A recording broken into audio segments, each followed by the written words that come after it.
प्रभु जब अपनी शक्तियों का प्रकाश करते तो लगता है कोई त्रिभुवन में जिसकी रक्षा नहीं कर सकता। उसकी रक्षा के लिए मां भवानी दुर्गा अपना भयानक रूप धारण करके महिषासुर आदि दैत्यों का मर्दन करती है। प्रभु है उस रूप में, दूसरा नहीं है। तो उनकी सामर्थ्य कितनी है? दुर्गा कोटि अमित अरिमर्दन। हरि की सामर्थ्य कैसी? अमित दुर्गाओं जैसी।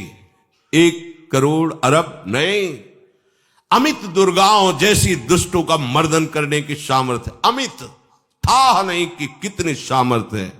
एक दुर्गा रूप में जब हरि प्रकाशित होते हैं तो त्रिभुवन में कोई सामने खड़ा होने वाला नहीं होता।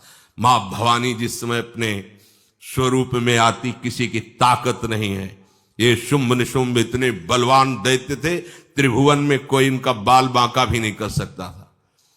स्मरण किया समस्त देवताओं ने तो भगवान से ही शक्ति का प्रादुर्भाव हुआ। इतना सुंदर रूप मां भगवती का।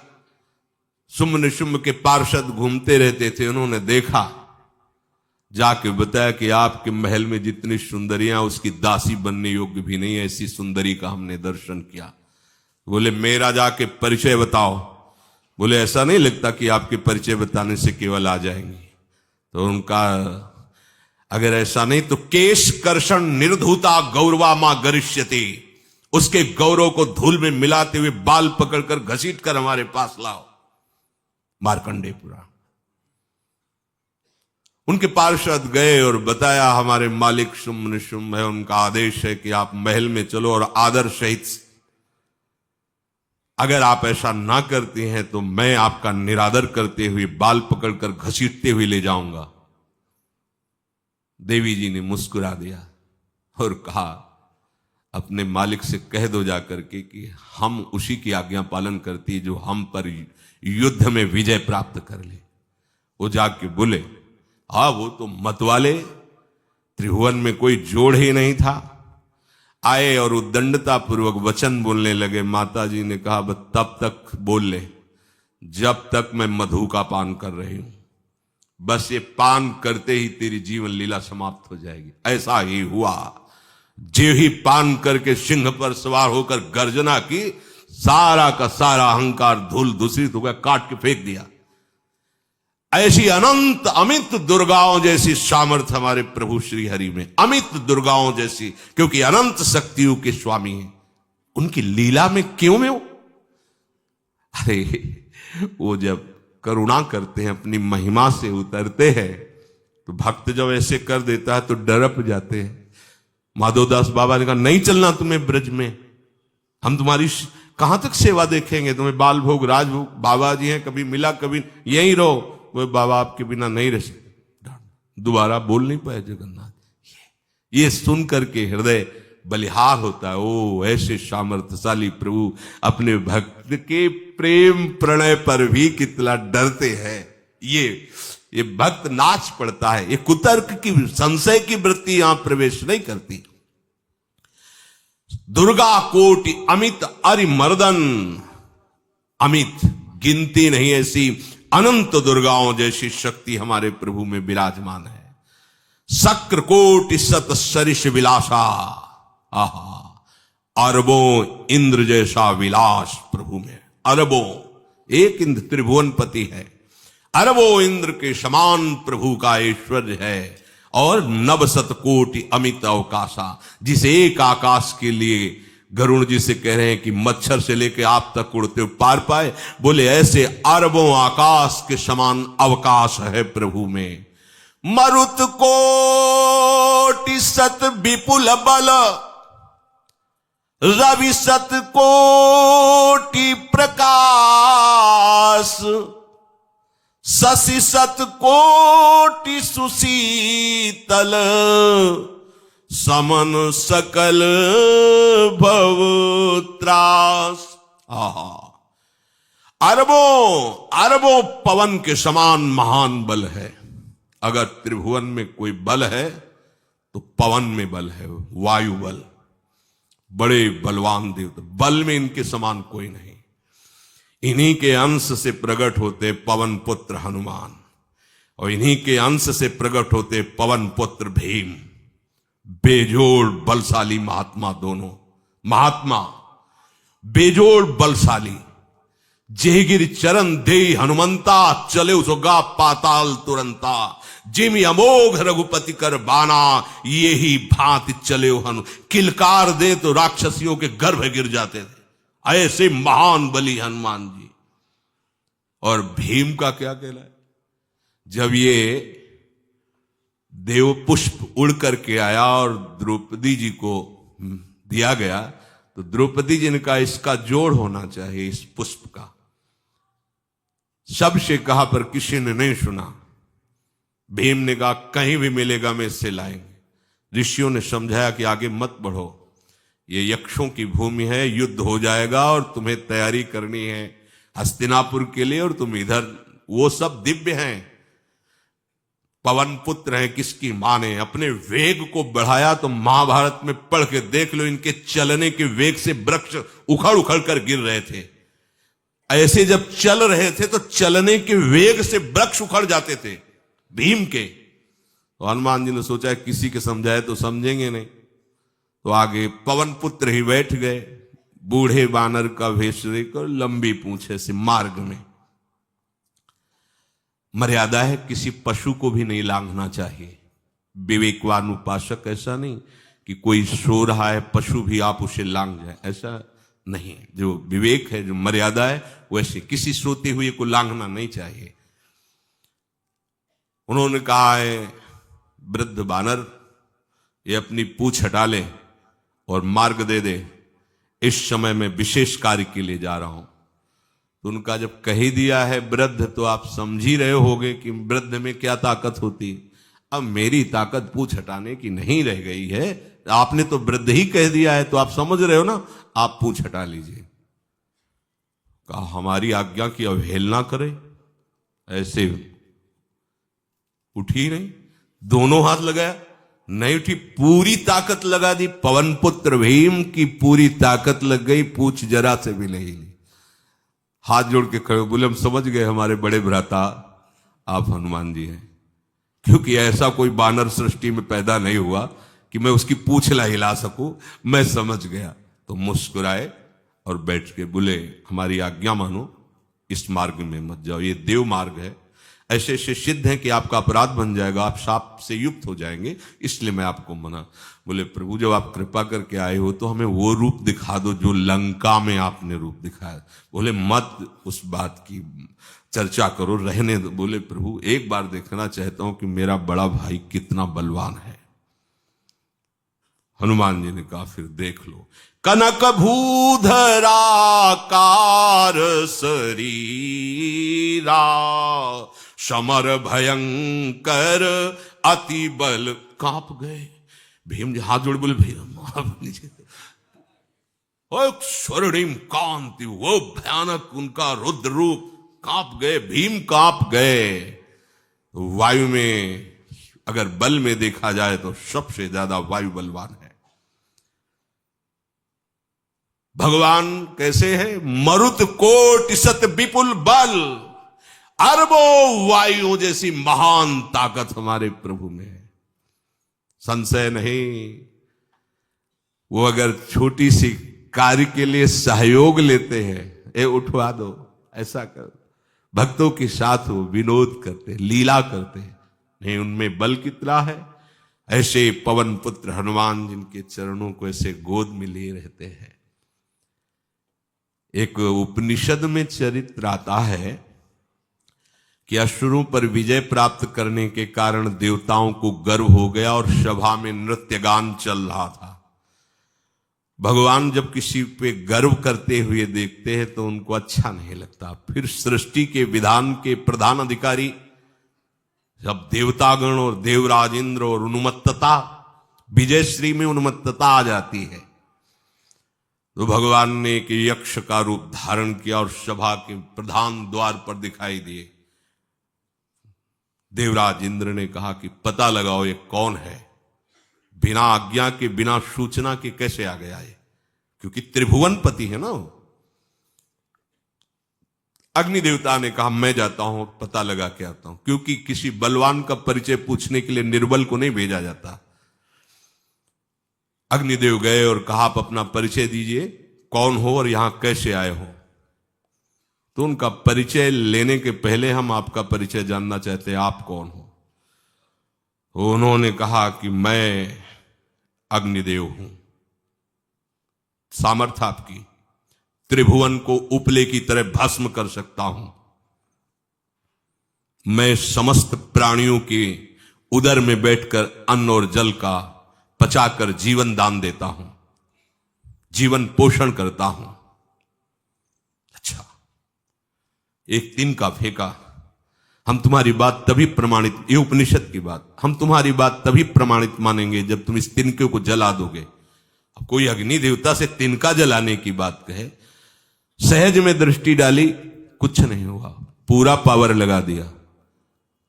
यक्ष जी ने मुस्कुरा कर कहा तुम तो कहते थे पूरे त्रिभुवन को उपले की तरह जला दूंगा, अब गिरीवा झुकाई पहुंचे। देवराजेंद्र ने कहा कौन है? बोले असमर्थ रहा उनका परिचय जानने में, वायु देवता। आप अपना परिचय बताइए। तो आप अपना परिचय जो आए हो तो हमें पहले बताओ, तब हम अपना परिचय दें। तो उनका मैं महान देव वायु हूं। बल आपका, संपूर्ण जीवों का जीवन हूं। अगर मैं रुक जाऊं तो एक भी क्षण सृष्टि टिक नहीं सकती, क्योंकि सब वायु से जीवित है। और मैं पूरे ब्रह्मांडों को तिनके के से उड़ा सकता हूं। यह तिनका है, उड़ाओ। पूरी ताकत लगा दी वायु देवता ने, तिनका नहीं उड़ा। ग्रीवा झुकाई, वापस चले गए। अब देवराज इंद्र उठे, जे ही नजदीक पहुंचे यक्ष अंतर्धान हो गए और देखा साक्षात ब्रह्म विद्या दूर से मूर्तिमान ब्रह्म, और डांट लगाई कि तुम उनसे संभाषण करने योग्य भी नहीं हो, क्योंकि तुम सबसे बड़े सिंहासन पर बैठे हो और अहंकार करते हो।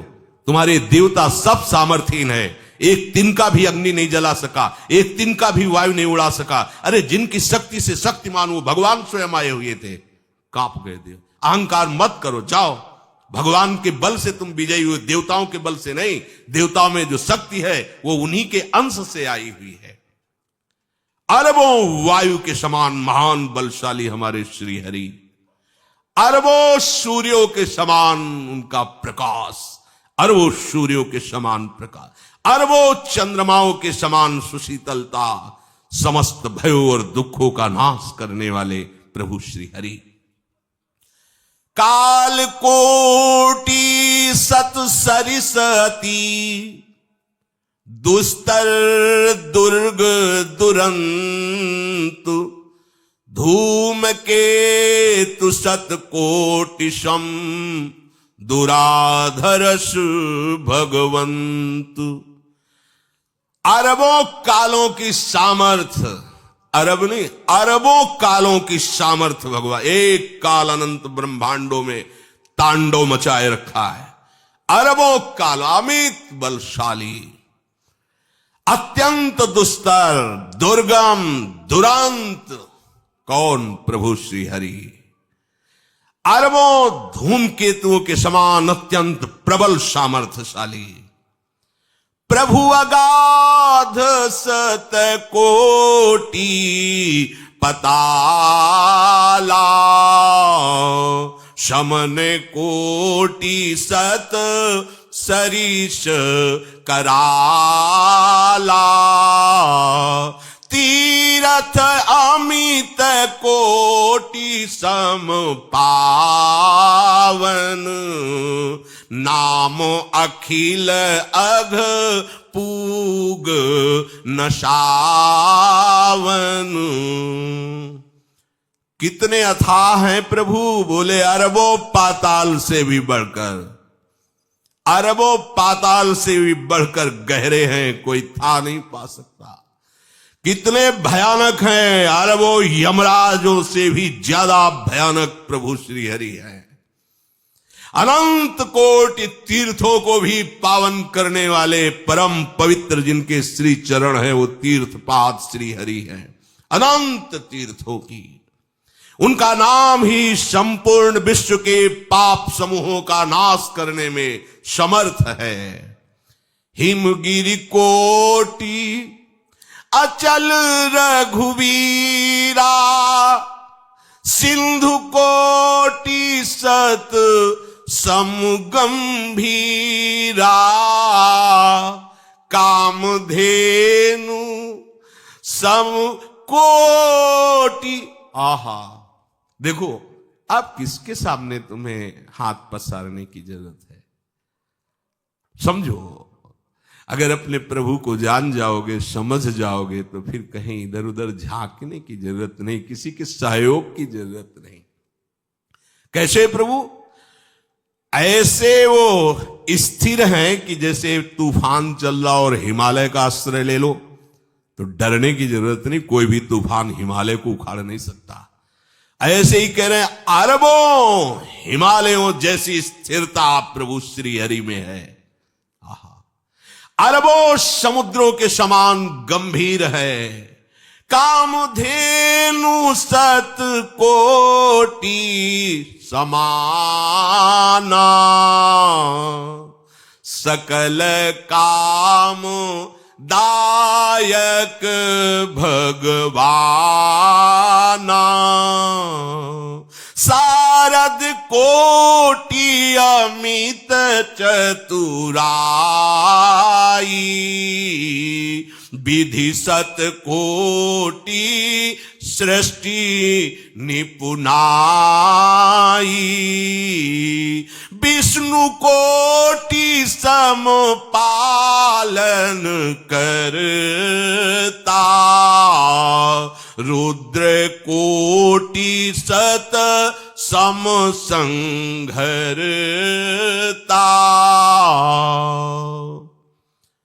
अरबों कामधेनुओं के समान प्रभु श्री हरि हैं। एक कामधेनु मिल जाए तो निहाल हो जाए। है हमारे श्री हरि कैसे? अरबों कामधेनुओं के समान है। इच्छित कामनाओं की पूर्ति कर दे उसे कामधेनु कहते हैं। प्रभु में कितनी चतुरता है! अनंत कोटि सरस्वतियों की एक सरस्वती ब्रह्मांडों का संचालन करती है, बुद्धि के अधिष्ठात्र देवी हैं। और यहां क्या, हमारे श्री हरि अनंत कोटि सरस्वतियों की चतुराई समाई हुई है। अरबों ब्रह्माओं के समान सृष्टि रचने में समर्थ। एक ब्रह्मा प्रकट कर दिया, ये वैभव प्रकट हो गया। अरबों ब्रह्माओं जैसी सामर्थ सृष्टि रचना की प्रभु में है। आहा! और अरबों विष्णुओं के समान पालन करने की सामर्थ प्रभु में है। अरबों शंकर के समान संहार करने की सामर्थ्य प्रभु में है। धनद कोटि सत समधन वाना, माया कोटि प्रपंच निधाना, भार धरन सत कोटि अहिसा, निरवधि निरूपम प्रभु जगदीसा।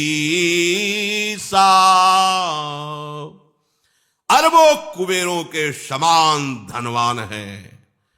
अरबों मायाओं के समान सृष्टि करने में सामर्थ्यशाली है। अरबों शेष भगवान के समान अनंत भार उठाने में समर्थ है। जगदीश्वर प्रभु श्री हरि की कोई उपमा, कोई सीमा नहीं है। ये उपमा रहित और सीमा रहित है। निरुपम न उपमा आन राम समान, राम निगम कहे, जिम कोटि सत खद्योत समु, रवि कहत अति लघुताल है। यही भांति निज निज मति विलास, मुनीस हरि बखा नहीं।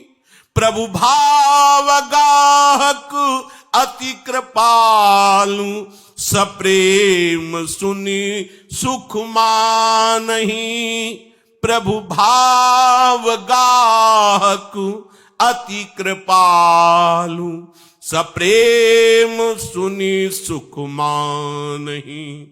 प्रभु श्री हरि उपमा रहित हैं, उनकी कोई अनंत ब्रह्मांडों में किसी से उपमा नहीं दी जा सकती।